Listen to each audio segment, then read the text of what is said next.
Here in Sarasota County, lawyers for the Laundrie family filed a motion Monday. They're trying to block a letter written to Brian Laundrie by his mom, Roberta, from being entered as evidence. We have been out here all day looking to see if there's any possibility of law enforcement activity here. So far, we haven't seen any, as the FBI and the local police, as you said, continue searching for Brian Laundrie over at the Carlton Reserve. Lawyers for the Sarasota Herald Tribune and the Sarasota County Sheriff's Office laid their cases before a judge this afternoon. Now, the hearing today was in relation to that April 1st incident, the shooting incident of a 65-year-old black man named Jeremiah Evans. I'm here at the Humphreys Park at the South Jetty in Venice, and as you can see behind me, some typical conditions when you have a storm like this one. Significant ocean swell and large waves crashing onto the shore. Around 150 volunteers are in this Englewood neighborhood in Sarasota County. They're helping pull out debris from homes, much of which has developed toxic black mold. And right over here at this one home, they're helping repair the roof. Some residents here in this Englewood neighborhood say they're upset not only because of the smell, but the unsightliness of this mountain of vegetative debris dumped right across the street from them. You can still see the crime scene tape left behind from that day. Police say the victims were inside, but were able to escape shortly after the suspects set the house on fire. The officer's body camera video not only shows you the incident from the officer's point of view, you also get to hear the impact and another officer coming to help him. 10 Tampa Bay's Adaure Achumba joins us now from Venice Municipal Airport, where that plane took off. Adaure, you have learned some new information this evening. That's right. I'm actually at Hygo Park in Venice, and happening behind me, that wreckage of the plane has just arrived at the boat ramp here. I'm going to step out of the frame so you can see what's going on. Company representatives tell us that they're planning to bring in those heavy equipment, including what they call a sidewinder. It's sort of like a crane that would help lift up that propane tank and the other cars back on the upright side and set them on the track. Now, they tell us again that the tank is secure because it is a double tank and there are no leaks right now, but concerned folks in this area say they're not surprised this happened. Northport police tell me as the city was hunkering down for that Category 4 storm on September 26th, a daughter came home and found her mother dead. Health officials here in Sarasota County lifted the no swim advisory for Bird Key Park Beach. And take a look at this for a second. We have a dead sea trout, a blowfish, catfish, and this is some scene that you see all over the place. Now, this is an example of why we tell you that red tide is still very much present here, even though in moderate levels now, which is quite an improvement. 10 Tampa Bay's Adaure Achumba joins us now with more on the familiar sights, sounds, and smells of the county fair. Adaure, I did not expect this. You surprised me. Guys, look, if this was a Wednesday, imagine all the hump day jokes will be able to sneak into the newscast. I have my friend here, Skittles. You've already gone to the beach and you want to do something else, you can head on over here to the county fair.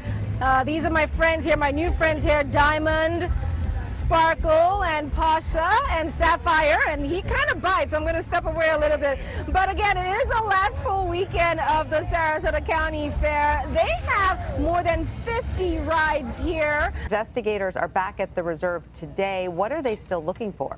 We have seen investigative teams go in and out of the park. You can see one of them standing by here at the entrance of the park. And the teams include from the FBI, the Northport Police Department, as well as the Pasco County Sheriff's. Sarasota Memorial Hospital and Baycare Health Systems are the latest to join the list of healthcare facilities going with the federal directive. Now, they are now requiring all their health employees and contractors to be vaccinated. Welcome to Brightside today on 10 Tampa Bay. I'm Adaure Achumba. This is Nightside on 10 Tampa Bay. I'm Adaure Achumba. As votes are being counted in close races, CBS News predicts the House will lean toward Republican control, while control of the Senate is still a toss-up. Nearly a week since 2022 midterm elections, and results are still coming in. And now the balance of power, though, in Washington is becoming a little bit clearer. Experts say our area area could be the difference maker in this election. Now, we've seen a slew of candidates across the Tampa Bay area this week. Just today, Democratic candidates courted voters in Hillsborough County and Manatee counties.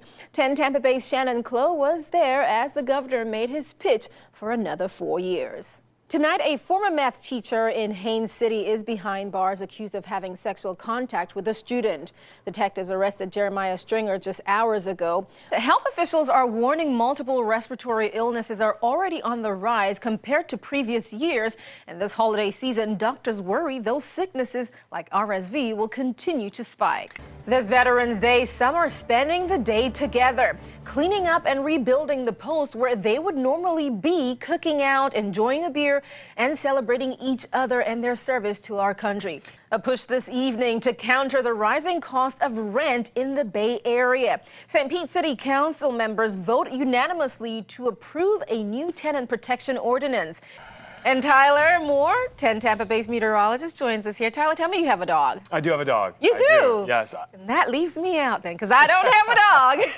You know, I never really dress my dog up. You know, I do want a dog, but yeah, it's just one of those things I've just never gotten around to. It's a big commitment. It's almost time to fall back. We turn our clocks back 1 hour Sunday to end daylight saving time. And every time we ask, why are we still doing this? Especially after we passed the Sunshine Protection Act in 2018. Now, if you haven't already bought a Powerball ticket, you may want to get into a store today. The jackpot just rose to the highest price ever offered by the U.S. lottery, $1.6 billion. And that's, of course, if you opt for an annuity paid out annually over 29 years. But if you decide to take the cash option, like most people will do, you can end up with more than $782 million.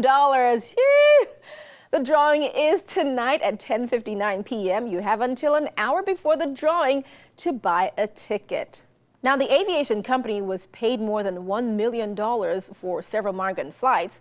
Right now, State Senator Jason Pizzo is fighting to stop them. He's asking a judge to stop the flights altogether from happening. He argues that the funds haven't been used correctly. And that's all we have for you on Nightside. Thanks for joining us. We'll see you again tomorrow. And that does it for us here on Brightside. We'll see you back here tonight at 6. I'm Adaure Achumba. Have a good one.